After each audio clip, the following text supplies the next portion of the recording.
Hey, it's Ryan Speltz, and welcome back to another edition and episode of One Man's Journey podcast. Today, I am pleased to have on Bob Burg. And for over 30 years, Bob Burg has been successfully showing entrepreneurs, leaders, and sales professionals how to communicate their value and accelerate their business growth. Although for years he was best known for his sales classic, Endless Referrals, it's his business parable, The Go-Giver, co-authored with John David Mann, that has created a worldwide movement. While part of a 4-book series, The Go-Giver itself has sold more than 1 million copies and been translated into 30 languages. It was rated number 10 on Inc. magazine's list of the most motivational books ever written and was on HubSpot's 20 most highly rated sales books of all time. Bob is founder of the Go-Giver Success Alliance, an online mentorship community for successful entrepreneurs, leaders, and sales professionals, and he publishes the very popular Daily Impact email. Bob, thanks for being here. That's quite the introduction for you there. You've got a lot of stuff built up over the years. And I know, like we were talking pre-recording here, I've been a personal fan of the Go-Giver for quite some time. It was a book handed to me early on in my mortgage career, and it's been something I've read many, many times over. Bought a whole bunch of them and passed them out to real estate agents and made sure that they're understanding it as well. So I am a big portion of your 1 million in sales there. So I appreciate you for that. Wow. But yes, so I'm going to kind of pass it over to you like I do on every episode and say, Bob, I want you to tell us your story, and we'll kind of chime in when we're at a point. So take it away, Bob. Well, really just started as a broadcaster, graduated into sales, was not particularly good at it at first because I had no training in that area, no formal training. And so I floundered for the first few months. And then one day I was in a bookstore looking for something. I wasn't sure what. Remember, this is 40 years ago now. So the personal development, sales materials wasn't as prevalent. You didn't know about it unless you knew about it. And I didn't know about it. So I was looking for something, and I happened to see 2 books. One was by Tom Hopkins. The other was by Zig Ziglar, 2 of the icons in the sales and personal development space. And I got the books. And, Ryan, I like to say I never read them. I devoured them. And I just absolutely put them into my brain and into my heart. And I would study every night until the wee hours of the morning. Within a few weeks, my sales began to go through the roof. Why? Well, there wasn't any significant difference in me from 3 weeks earlier, but now I had a methodology to work with, right? A system, if you will. And I like to define, personally, I define a system as the process of predictably achieving a goal based on a logical and specific set of how-to principles. The key is predictability. If it's been proven that by doing A, you'll get the desired result of B, then all you need to do is A and continue to do A and continue to do A, and eventually you'll get the desired result of B. So that was a great finding for me. But what I really loved about what I was now studying was, again, not so much just the how-to aspect, which is important, but the personal development aspect. And so I was instructed to read books like How to Win Friends and Influence People and Think and Grow Rich and The Magic of Thinking Big and Psycho-Cybernetics and Richest Man in Babylon and all, the same books you probably have on your bookshelf as well. And I really just found it was fascinating to me, and I just loved it and went on and did pretty well in sales, and eventually sales manager of a different company, and then began to share with others what was working for me. And now for the last 30 plus years, I've been speaking professionally. That's awesome. So for me, what jumped out at me at the beginning there was the implementation piece, right? I think a lot of people are consuming, and don't really actually take the knowledge and implement it. So what strength at that point? Was it just blind, like I'm going to do whatever the book says kind of thing, like submitting to it? Or how did you get to that point? I got to tell you, that was pretty much it, because I had no other choice. And because really, or no other logical choice, the company where I worked, they didn't really have any real idea what they were doing in terms of sales. So it's not like I had someone. Now, my next sales job, I actually did have a sales manager who was very good, who understood all that, studied that, and he was a big help. But no, in that first part, it was pretty much Mr. Hopkins and Mr. Ziglar. So I started going to seminars, getting back then it was audio tapes. It wasn't even CDs, never mind, I just started doing what they said. And it worked. Yeah, that definitely works. That's for sure.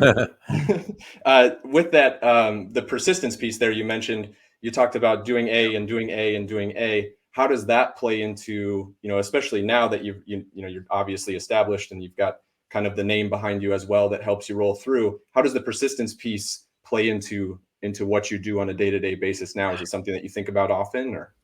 Yeah, I don't think that ever stops. And when John David Mann and I had the idea for the Go Giver, I'd already been speaking for, I guess, 20 years almost, and had a couple very big selling books behind me. And yet we got turned, and John did as well. And yet we got turned down over the course of a year by 24 publishing houses. And before the fifth one, Portfolio picked us up, and they've been great. So I don't think you ever, if you're going to advance at anything, I don't think you ever stop getting the no's. You just get no's at a different level.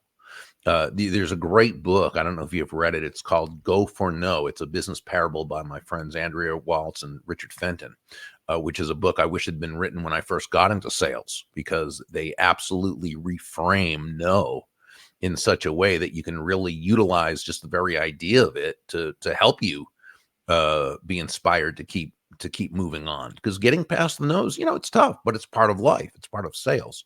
I think one reason why a lot of would-be, potential sales superstars end up quitting, end up leaving sales early, is not because of the no's that they get. It's because they think they're the only one getting those no's. And that's a big difference, because, they see the people in their companies either, walking across stage or having their names up on the billboard, or, or on the board, in the office, or, whatever it happens to be. And they think, oh, well, they always just, people said yes to them right from the get. No, they didn't. Those other people have gotten a 5 gallons of no's in order to get a quart of yeses. It's just that the quart of yeses has earned them a whole lot of money, and so forth. So, I think the best thing a sales manager or sales leader can do when they bring on a new salesperson is to inoculate them and let them know you're going to get a lot of no's. You don't have to like them. That's not the point. But you know you're going to get them, and deal with them properly, and then utilize those in order to learn, move on, what have you. Yeah, I think that's a huge piece, especially obviously in real estate. Real estate agents calling. That's my industry, obviously. So, Yeah. trying to connect with people that they're calling on, expired listings and for sale Sure. by owners. They just have to keep hammering, and eventually the stats play out how the stats play out. And you may be able to be a little bit better at the sales piece and get one or two more above the status quo there, and you may be a little bit worse. But as long as you're hammering it out, you're going to be right around that. I think Yeah. that's a huge And of piece. course, you want to build relationships so that you're doing most of your business by referrals eventually, but you're still not going to stop prospecting. Right. And you're still going to keep getting no's. Yeah. Yeah. And people, even your best friends, are going to tell you no all the time. That Exactly. happens pretty often. With the, you mentioned that you would want to Go for No to be written. Mhm. What is that sort of, obviously you've got a couple books that were pretty successful before Go Giver. Was just wanting the information to be out there the reason that you started writing, or? With Go for No, it's because I think every salesperson, myself included, when I first started, and even as I went along, can use that information, to really keep ourselves in the game, and feeling good about it. With the Go Giver, I think John and I both felt as though the time was right for it. It was a message we felt was needed and that would be accepted by the marketplace. So yeah, that was pretty much something we had in mind, and we felt strongly about it. It didn't matter how many no's we got from the publishers. We were going to keep going with that one, or we would have published it ourselves if we had to. Yeah. And that's, obviously that's a little bit easier to do nowadays with the technology and the Oh, aspect to be able exactly. to publish now. So it's, when you started talking about the no's, for an author these days, you can kind of just, if you think it's good, Oh, sure. just publish it, get it out there. Absolutely. Absolutely. Awesome. So with the Go Giver book, there was there's one line in the book, and it made people think quite a bit, and it's where you and John wrote, "Does it make money?" And you say it's not a bad question; it's a great question. It's just a bad first Oh, question. great. Yeah.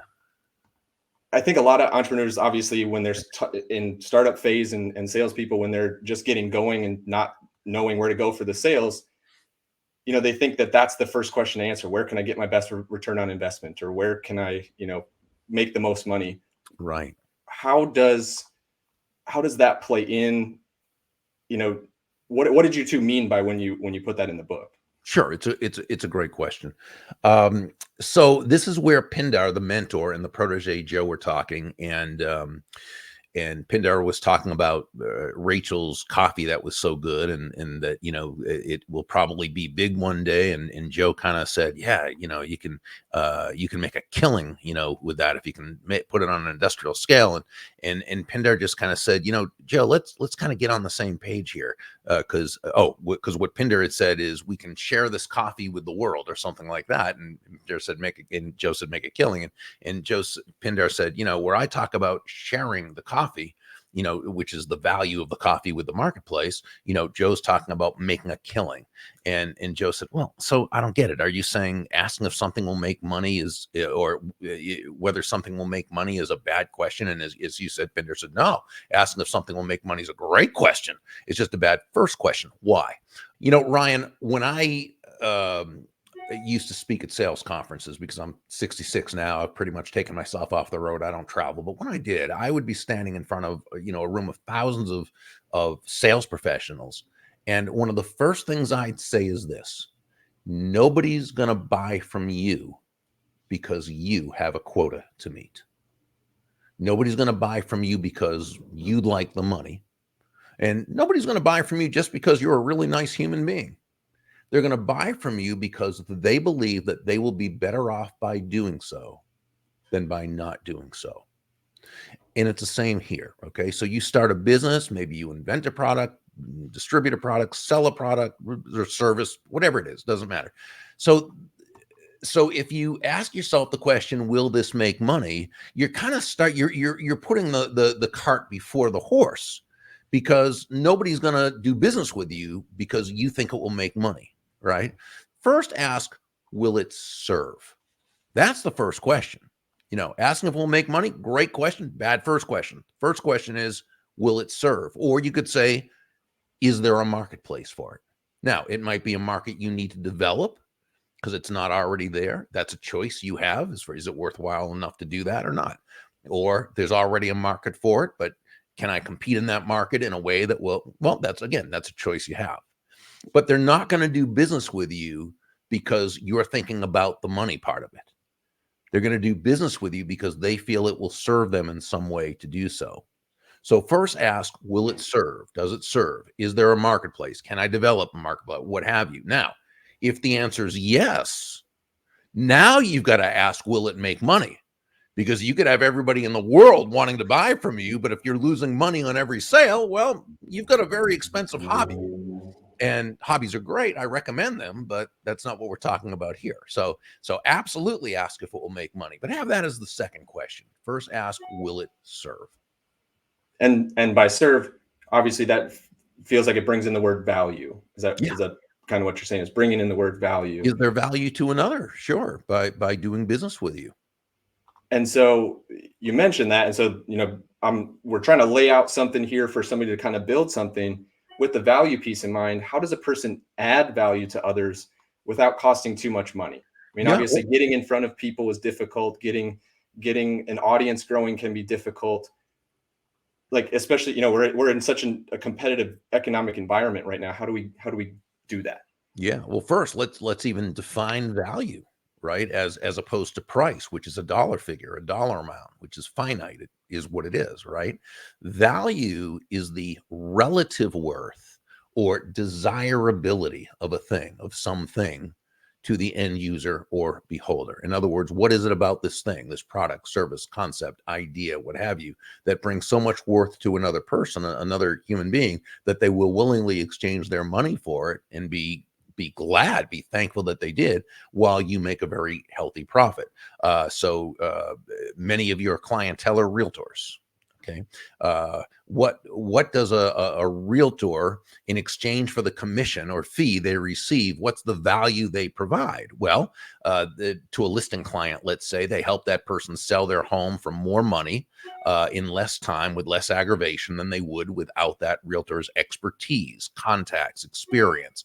They handle the staging, they handle the advertising, they handle the negotiation, the inspection, all those things, right? By the time they help that person sell their home, that person, that client, has received a lot more in value than what they paid, while the realtor makes a very healthy profit. Okay. But that value is always in the eyes of the beholder, right? Now, a realtor can do all that and it's fine, but as any realtor can basically promise that and pretty much do it. That's by the very nature, the intrinsic value of what they do is exactly that. So what makes them different? What distinguishes them from all the other realtors? Because as you know, if a prospective client cannot distinguish between any two or more providers or product or service, they don't, if they don't know the difference, they don't know. And if they can't distinguish between any two or more product, services, providers, or whatever, it's always going to come down to who has the lowest price. And trying to make low price your unique selling proposition is not a good way to do business. It's not productive. It's not profitable. It's not sustainable. When you sell on low price, you're a commodity. When you sell on high value, you're a resource. So how do you do it?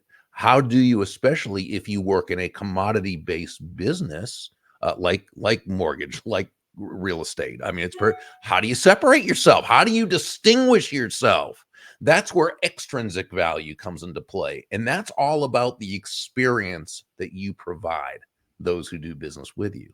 How? Well, first, you become that additional value. You become that additional value. You recognize that they're doing business with you before they're doing business with your company or before they're doing business with your product or service. So how do you do that? Well, the good news is, and there's no bad news, it's just good news, there are dozens, if not hundreds of ways to communicate that additional value. But they come down to what John David Mann, my co-author, and I call the 5 elements of value. And those are excellence, consistency, attention, empathy, and appreciation. And to the degree that you're able to communicate one or more of those elements of value, hopefully all 5 at every single touch point, from the moment you meet that prospective customer or client, through the follow-up, follow-through, relationship building process, the sales process, the referral process, that's the degree that you take low price and your competition right out of the picture. I think that's one of the most difficult pieces for so many people. It's not the fact that they don't understand what they're better at or what they provide or the value that they bring that makes them able to charge more or, separate themselves. It's the next step of being able to develop a message and being able to communicate it to the masses. And I think that's a huge miss, and especially in the real estate market. And I'm really being a strong proponent of this right now, is if you're able to connect with why you do it and be able to communicate why you do it, that's the separation. Like you said, you become the separation piece instead of what lead source is the best, which one can I go pay money and spit out commission checks. It's all about actually developing the messaging, like you said, with those 5 pieces or the 5 elements. That is the strongest piece of advice that anybody could get in the real estate industry right now, is work on the communication aspect of it. So as a writer, coming off the communication piece, how are you developing those? Obviously you write pretty often, I can assume.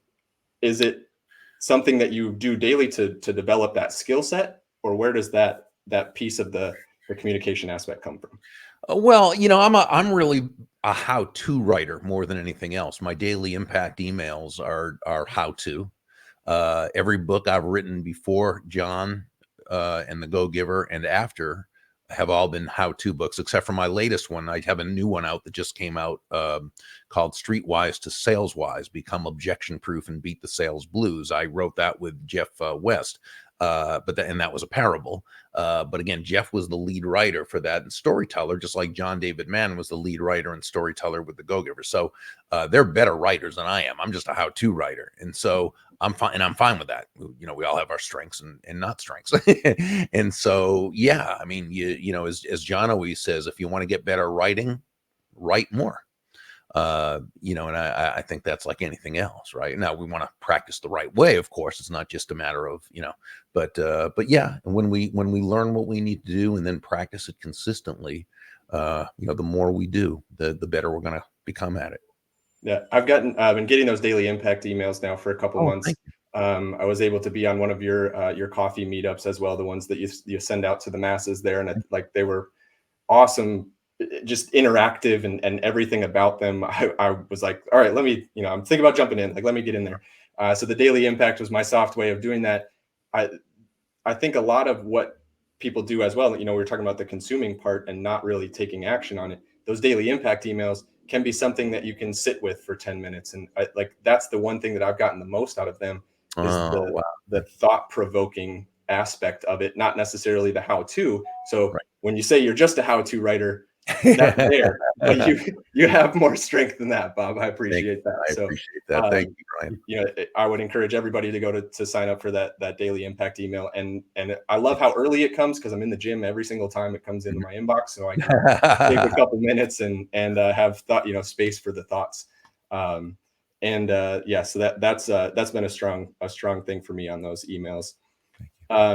One of the principles, kind of transitioning from communication to the next step, one of the principles in the book is influence. How does the go-giver go about creating influence? I mean, personally, business-wise, and how does that relate to getting new business or even to leadership?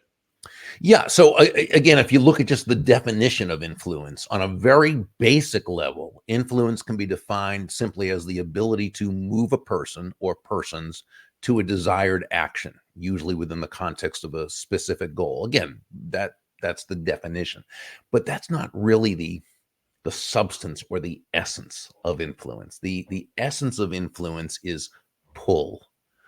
Pull as opposed to push, as in the age-old question, how far can you push a rope?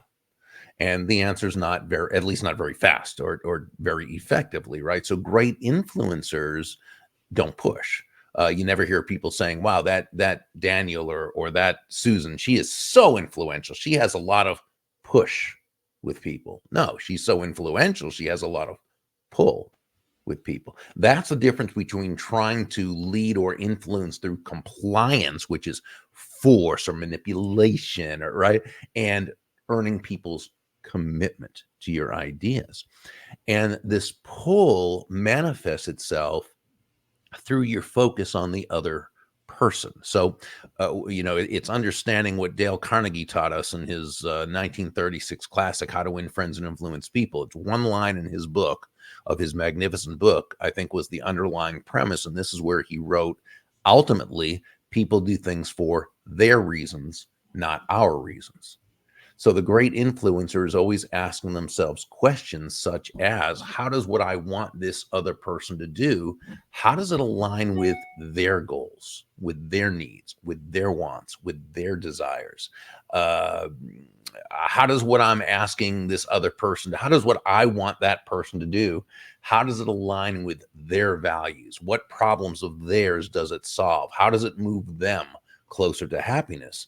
And when we ask ourselves these questions thoughtfully, intelligently, genuinely, authentically, not as a way, again, to manipulate another human being into doing our will, but as a way of building everyone in the process, now we've come a lot closer to earning that person's commitment, as opposed to trying to depend on some type of compliance, which at best is unsustainable, and at worst will cause that other person to sabotage the process completely, whether consciously or unconsciously. One of my great mentors, her name is Dondi Scumaci. She brilliant business person, writer, and speaker to companies all over the world.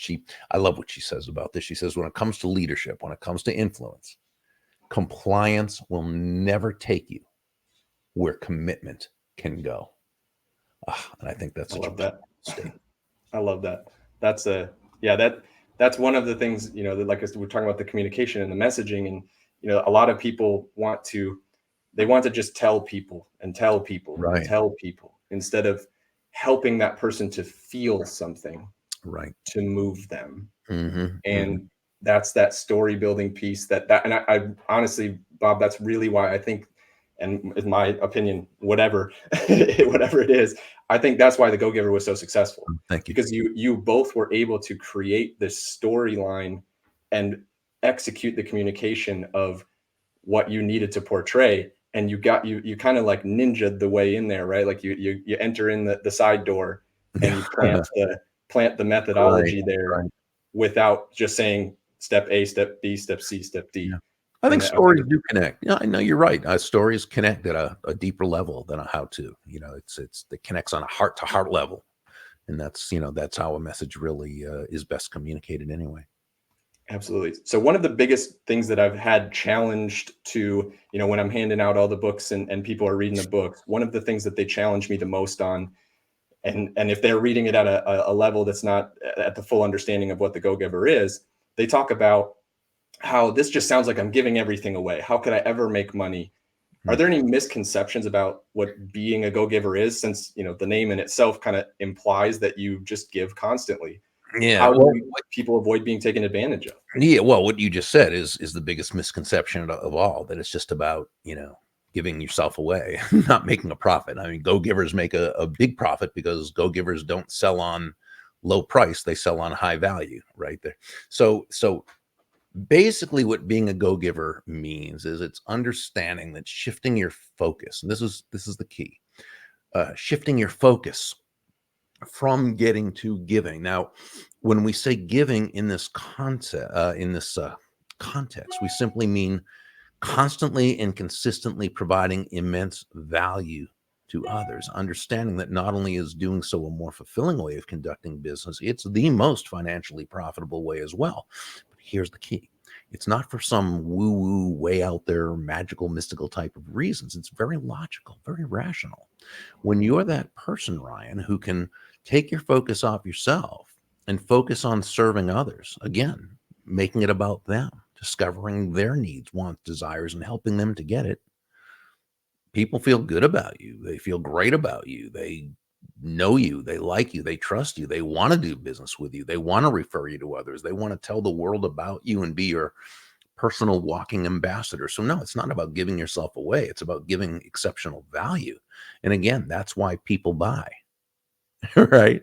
So yeah, as far as being taken advantage of, well, anyone can be taken advantage of, but it's not because you're a go-giver. If you find yourself, if a person finds themselves uh, being taken advantage of on an ongoing basis as a pattern, okay, it's not because they're nice or kind or giving or whatever. It's because they're doing things in such a way that creates the environment for people to take advantage of them. And it's typically, well, it's always about the person being taken advantage of. Again, I'm talking about someone who's in a pattern, of doing that. And it's always on an unconscious level. Nobody gets up in the morning and says, "Hey, I wonder if I can find someone to take advantage of me today." And yet there are many people it does happen, right? So what is the reason? What is it about that person? What's their what's inside their head? It's always the unconscious. It's never the conscious. It's the unconscious. But what makes them feel either unworthy of being treated properly, or what's the payoff, again, unconsciously, of being taken advantage of? And there's always a payoff. So that's what a person needs to be able to work through. And it's first identifying the issue, that's a thing, and then it's taking the steps to work through it. But yeah, as far as being a go-giver, there's nothing about being a go-giver that in any way is congruent with being anyone's doormat or a martyr or being taken advantage of. Absolutely. The one add-on question there: how does someone that feels like they're being taken advantage of start to come into the power to be able to say, no, that's not what I do, or no, I can't do that? How do they say no to people? Well, saying no is the easiest part. It's just learning how to do so correctly. So where most people, let's say someone asks you, and I'll just use a very generic example. Let's say someone asks you to serve on a committee that you just don't want to serve on. Okay. Now, some people will say, well, no is a complete sentence. Yeah, that's rude. It's impolite. Are you really just going to say no? and that's it. It's not really a complete sentence. I get what they mean. I think what they mean is you have the right to say no, which, and I agree with, but to say no is a complete sentence. You're also going to turn that person off to wanting to do anything with you. You're going to maybe ruin a relationship or possible right. So no. Now, on the other hand, people say, well, just tell them a little lie. It's just, well, I would, but I don't have time. The problem then is twofold. One, you're kind of lying to yourself because it's not that you don't have time, it's that you don't have the desire to do it. But also, when you say, I don't have time, you've given that person an answer, an objection to be able to deal with. So they're going to say something like, well, it's not going to take any more than blah, blah, blah hours a week, so time won't be an issue. Or, well, that's okay. I'm doing it again in 3 months. I'll get back to you then. Then you've just kicked the can down the road. So you've set yourself up in a situation where you now going to have to either say, well, nah, I really just don't want to do it. I'm sorry. Now they respect you less. You feel badly, or in order to save face, you've got to now take on that task that you don't want to do. Again, that's not something we desire. To say no to somebody who asks you a question, again, something like, we'll use the committee thing. You simply say, thank you so much. While it's not something I'd like to do, please know how honored I am to be asked. Wow. That's all you need to do. And, you didn't give them an objection or an excuse to hang on to. You let them know how honored you were. And you basically said no in a very, very kind, polite way that they can't possibly be mad at. Now, one thing, depending upon the relationship you have with the person and the specific task, you might have to give a reason if there's one that really is a reason that is true and that you would, right? But I'm talking about 99% of the time, just doing it that way. Thank you so much. While it's not something I'd like to do, please know how honored I am to be asked. Yeah, that's powerful. It gives the emotion, it gives the words, it gives that whole scenario. That's super powerful. All right, to wrap up, Bob, if you could leave the listeners with one thing, just anything, one piece of advice or one methodology or one anything, what would you leave us with? I think it's something that an old mentor of mine actually was what we call a drive-by mentor, because I didn't know him particularly well. I think it was one of the few conversations we ever had, but his advice was so powerful, I consider him a mentor. And this was when I was in a sales slump and I was having a tough time getting out of it. And I was focused too much on myself instead of on my customers. And he asked if he could give me some advice. I said, please do. I need it. And he said, if you want to make a lot of money in sales, he said, don't have making money as your target. Your target is serving others. Now, when you hit the target, he said, you'll get a reward, and that reward will come in the form of money. And you can do with that money whatever you choose. But never forget, he said, the money is simply the reward for hitting the target. It isn't the target itself. Your target is serving others. And what that said to me was that great salesmanship ultimately is never about the salesperson, right? Great salesmanship is never about the product or service, as important as those are. That's never what it's about. Great salesmanship is about the other person. It's about that person whose life you're trying to add value to.